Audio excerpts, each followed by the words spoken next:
This is a simulation of a complex system shifting from chaos to collapse. To understand how Islamic eschatology models a similar systemic collapse, we look to Kitab al-Fitan. Compiled in the 9th century by Nuaym ibn Hamad, it is the most comprehensive collection of Islamic apocalyptic traditions, known as Fitan, in existence. Kitab al-Fitan operates as a multi-layered dataset rather than a simple chronological timeline. It does not provide a flat list of future predictions. Its structure layers historical memory and political polemic into a specific logic of systemic escalation.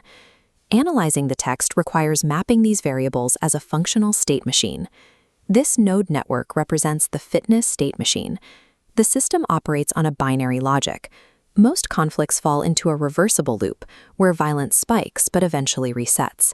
The alternative is an irreversible state, where the system breaks down and enters a terminal cascade. The text identifies 7 distinct phases governing this progression from a stable system to total collapse. Mapping these 7 phases allows us to diagnose our current geopolitical position and separate recurring historical noise from actual apocalyptic triggers. The 7-tier Fitna phase diagram begins with phases 1 and 2, the foundational and dynastic Fitna.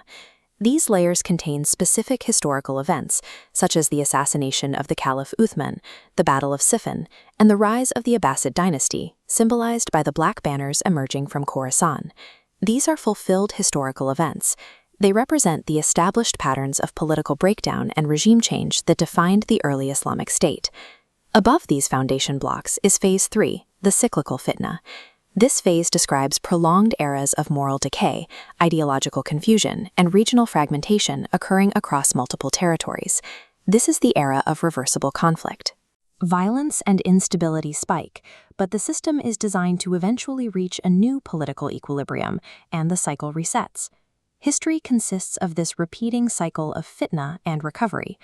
The text characterizes many regional wars as part of this recurring loop, rather than signals of a final end. Phase 4 is the transitional phase, where the system is compressed to its structural limits. In this high-pressure funnel, the recurring loop begins to strain. Specific convergent pressures define this phase: environmental stress, such as the drying of the Euphrates River, military interventions by foreign powers, and severe political fragmentation in Syria involving competing armed factions. Even under this extreme stress, Phase 4 is theoretically reversible. The system can still stabilize and return to the cycle. The cycle breaks at Phase 5, the terminal sequence. This is a directional cascade without a reset. Phase 5 is defined by 3 coupled markers. First, a single brutal consolidator, the Sufyani, must emerge to crush all rival factions and take total control of Syria. Second, this consolidator must immediately launch a conquest eastward into Iraq, conducting massacres in the cities of Kufa and Baghdad. Third, the conflict must disrupt the Hijaz. This involves a military attack on Medina and the killing of a prominent righteous figure known as the Pure Soul. Phase 6 is the irreversible trigger. This is the Qasf. A Syrian army sent to Mecca is swallowed by the earth at the Beta wasteland. This event immediately initiates Phase 7, the public emergence of the Mahdi and the final apocalyptic conflicts. The terminal sequence is not a general state of instability. It is a highly specific, geographically locked chain of events that cannot be halted once the first Syrian consolidator succeeds. We can apply current geopolitical data to the phase diagram to calculate our exact location in the system. Current data confirms Phase 3 and 4 are active. We see intense instability and the verifiable drying of the Euphrates River. High transitional stress is visible across the eastern region of Khorasan, the central theater of Iraq, and the western theater of Syria. This ruined cityscape provides visual proof of the systemic fragmentation occurring in the Levant. Multiple armed factions have contested this territory for a decade, matching the textual description of competing banners.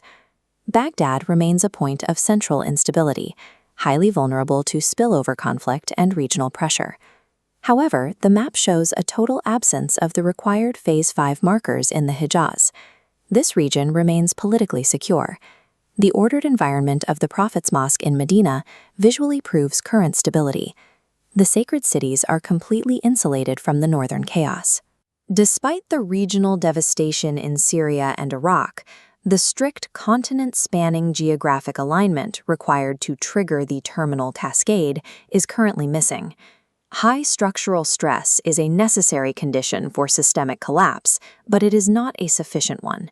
Stress can exist indefinitely within a reversible cycle. The reversion test determines if a conflict is apocalyptic by tracking system behavior after a shock. If the stress spike is followed by a drop and a new equilibrium, the event was part of the historical cycle.